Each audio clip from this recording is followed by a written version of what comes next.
What's going on, everybody? Tomorrow's a big day for the U.S., and not in a good way. It marks the end of the 50-year agreement between the Saudi Arabia and United States to only sell oil in U.S. dollars.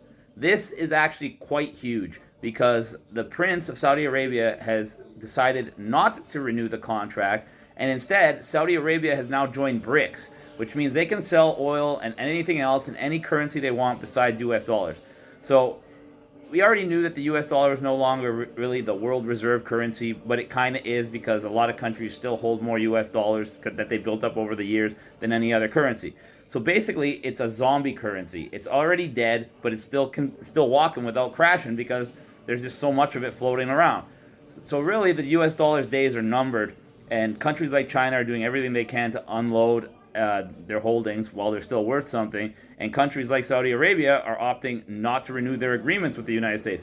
This marks a major geopolitical power shift away from the idea that the U.S. is some kind of superpower, and now we have a no more unipolar world because we have BRICS that's basically taking over the world, and more countries keep joining BRICS. So it's only a matter of time before the U.S. dollar crashes, before we probably see another civil war in the United States, and once again, it's just another Western country that's on the way down. Thankfully, for people living there, not as fast as Canada, especially if you're in a nice red state, but the writing is on the wall. When the US dollar crashes, there's going to be a massive reset there. They might take your assets. Who knows what's going to happen. But one thing's for sure, Saudi Arabia, as of June 9th, will no longer be selling oil in US dollars.